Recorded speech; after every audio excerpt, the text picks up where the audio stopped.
అందరికీ మోతీలాల్ అన్న ఆమరణ నిరాహార దీక్ష చేస్తున్న విషయం అందరికీ తెలుసు కదా. సో ఈరోజు నేను అన్నను చూడడానికి అని చెప్పేసి వచ్చిన. ప్రతి ఒక్క నిరుద్యోగి కూడా ఇక్కడికి రావాలి. గవర్నమెంట్ మారినా కానీ మన బ్రతుకులు అయితే మారలేదు. వైన్ షాప్లో ఈ గవర్నమెంట్ రాగానే వైన్ షాప్లో అవి సీసాలు మార్చేసిరు, కొత్త బ్రాండ్ ఏదో తెచ్చిరు. బట్ మా నిరుద్యోగుల బ్రతుకులు అయితే మారట్లేదు. ఆ బ్రాండ్ తాగితే హెల్త్ పాడవుతుందని ప్రతి ఒక్కరికి తెలుసు. అయినా సరే వాటి మీద ఉన్న ఇంట్రెస్ట్ మా నిరుద్యోగుల పైన ఎందుకు లేదు?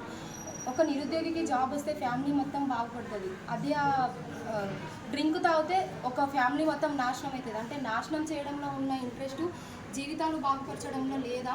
ఇప్పటికైనా సరే ఒకటే చెప్తున్నా, ఈ గవర్నమెంట్కి అన్న చేస్తున్నటువంటి ఆమరణ నిరాహార దీక్షలో అన్నకి ఏమన్నా అయితే పూర్తి బాధ్యత మాత్రం గవర్నమెంట్దే. ఇప్పటికైనా సరే ఈ అన్న దీక్ష చేయబట్టి ఒక 3 days అవుతుంది. ఇప్పటికి కూడా ఎవరు ఎందుకు రెస్పాండ్ అవ్వట్లేదు? గవర్నమెంట్ కదిలి రావాలి. Group 2 పోస్టులు పెంచాలి.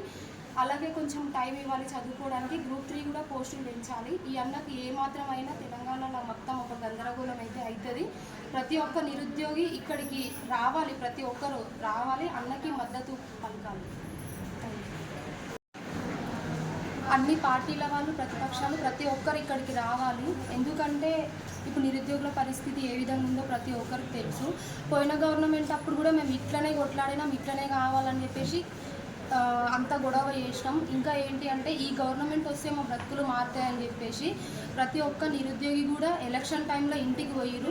ఊర్లలో కార్యకర్తలు కూడా ఎంత వర్క్ చేసిరో మాకైతే తెలియదు. కానీ నిజంగా చెప్తున్నా, ఇక్కడ చదువుకునే హైదరాబాద్ వచ్చి కోచింగ్ తీసుకున్న ప్రతి ఒక్క నిరుద్యోగి వాళ్ళ ఇంటికి కార్యకర్తగా మారి ఇది గవర్నమెంట్కి ఓట్లేయండి, ఈ గవర్నమెంట్ వస్తే మన బ్రతుకులు మారుతాయి అని చెప్పేసి ఇంతగానం పోరాటం చేస్తే ఇప్పుడు కూడా మా బ్రతుకులు అయితే ఏం మారతలేవు. పోయిన గవర్నమెంట్ అప్పుడు ఏ విధంగా ధర్నాలు, ఆమరణ నిరాహార దీక్షలు ఏ విధంగా అయితే చేసినామో ఇదే గవర్నమెంట్లో కూడా ఇవే కంటిన్యూ అవుతున్నాయి. ఇప్పటికైనా సరే గవర్నమెంట్ స్పందించి మా బ్రతుకులు మార్చండి. అన్నకి ఏమైనా మాత్రం ఈ గవర్నమెంట్దే మొత్తం కారణం. అందరికీ నమస్కారం.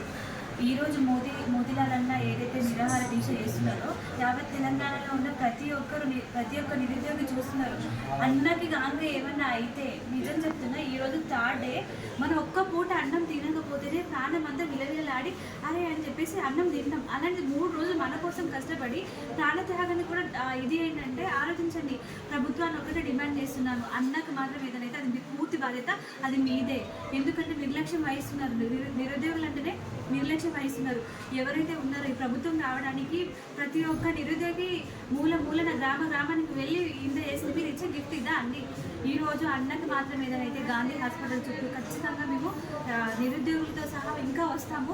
ఇది ఒక పరిణామం మాత్రమే మేము ఇక్కడికి రావడం. ఈ 30 మందితో కలిసి ఈ 30 మంది 30,000 మంది అవుతారు. ఆలోచించండి. ప్రతిపక్షాలు కూడా మీరు ఒక్కసారి ఆలోచించాలి.